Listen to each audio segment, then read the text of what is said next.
Magandang hapon sa lahat ng mga kababayan nating Pilipino. Ating pag-usapan ang mga nangyayari ngayon na mainit-init na balita mula sa um, Congress. At itong si Representative Marcolita nag-motion na tapusin ang budget deliberation ng OBP. Ngunit ayaw pumayag ng mga makakaliwa or itong mga kalaban sa politika ng mga Duterte.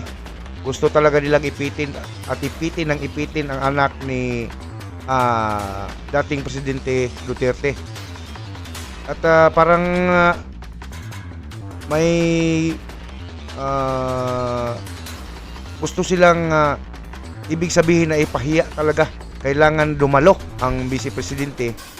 At ang ating Vice Presidente naman, sigurado kung alam niya na kapag dumating siya dyan, ay mas lalo siyang pahiya, didikdikin. At siyempre mawalan siya ng moralidad. Kaya siguro nagdesisyon ang Vice Presidente na ayaw pumunta dyan. At ito namang salamat naman kay Representative Marcolita na nagpunta siya dyan para iayos or sabihin niya na hindi tama ang ginagawa ng kanyang mga kasamahan dahil mayroong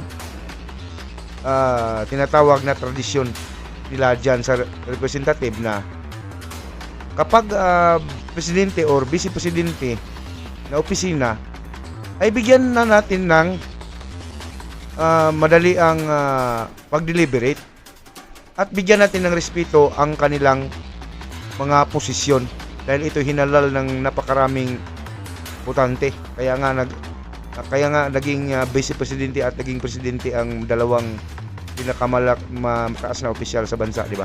Papanoorin natin ang pakikipagdiskusyon ni Marcolita dito sa mga hayop na itong mga congressman. Iwan ko lang kung ilan ang magkano kaya ang mga natanggap nitong mga ugok na ito. Ba't ang nangyari, barrage of questions, that's why I'm asking. Bakit natin ginawa yun earlier? Are we not already respecting a tradition well kept by the house? Respect to this. Hindi nga, pinagtatanong. Wala na ngang respeto eh. Pinaikot-ikot nyo pa kami, ang mga tao. Kayo, alam nyo yan. Halatang-halata na kayo. Halatang-halata na kayo, madam. Bakit hindi yang mismong chairman ng yang committee ang hindi nag-preside dyan? Bakit ikaw? Hindi yan marunong magsalita, no? Kasi meron pong disrespect to the office of the president, vice president. This question never happened before. That is the one I'm explaining to you. It did not happen before. Now, Karon naman, ngayon lang yan nangyari. Kanina tinapos ko itong deliberation eh. May isang congressman dyan na nagsabi sa atin na ang bula. So ngayon lang itong mangyayari. Sa kanila na talaga ang bula. tanong ko po, ba't nangyari po nung nakaraan, nangyayari na naman ngayon? We are talking of the office that the person Motion was introduced. You may not like the person. You may not like her presence here. Tama.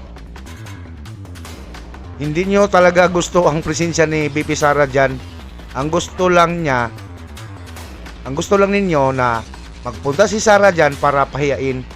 But you have to respect the office of the Vice President. Tama. That is all. Because that is guided by the tradition. Kahapon po, kagaya po na sinabi nila, wala nang pinagtanong sa office of the President. And that is correct. That is in line with that tradition. Ngayon po, kung ang tinatanong ko ngayon, are we discarding the tradition?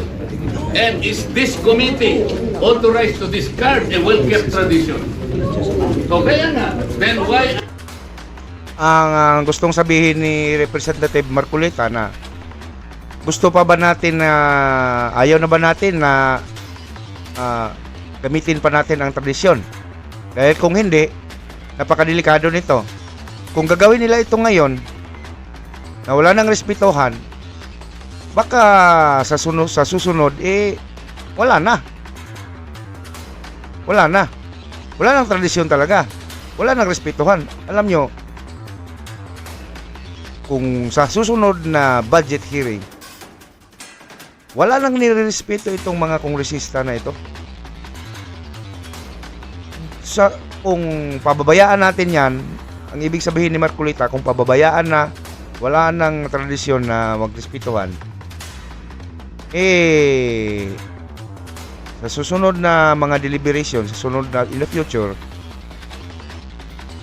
ganun na. Para nang wala nang pinag-aralan dyan. Ang mga congressman para na kung sino. Para nang ang taas na ng tingin nila sa sarili nila. Sila kasi ang hawak ng budget eh. Are we intending to ask questions na naman at pinatawag nyo na naman kung sino-sino dito? That is why, kung hindi po kayo makakasagot, madam, ang tinanong ko na sa inyo, I am now moving.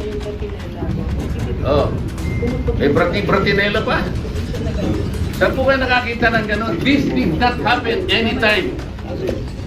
Panglabing 7 taong ko na po ito. Alam nyo, Madam Stella, I was already here when the Vice President was Noliti Castro, when the Vice President was Binay, when Vice President But you were also here in the last hearing, no?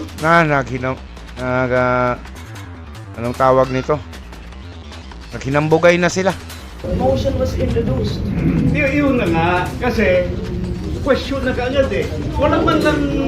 We can read the records. No, he did not introduce Kaya it. nag-motion siya ngayon. But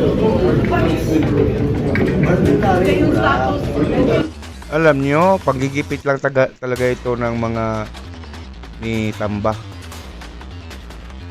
Panggigipit lang talaga ito ni Tamba. Sigurado ako, ito pinag-usapan na, pinagplanuhan na nila ito eh. Sa dami-dami ng mga opisina na kanilang dineliberate ang budget, dito lang talaga kay Vice President Duterte ang kanilang ginaganon. The first thing is, that is the manifestation of... Kasi itong si Padua, sino? Ngayon ko lang ito nakakilala. Ngayon ko lang ito nakakilala, itong ungas na ito. Bakit napunta itong ugok na dyan sa Kongreso? be answered by the Alam niyo mga kaibigan, napaisip ako kung bakit hindi pa ito binuwag ni President Duterte noon, itong Kongreso. members. If the motion, Salot ito Salot ito sa pera ng bayan. then after that, Marcoleta will vote that motion.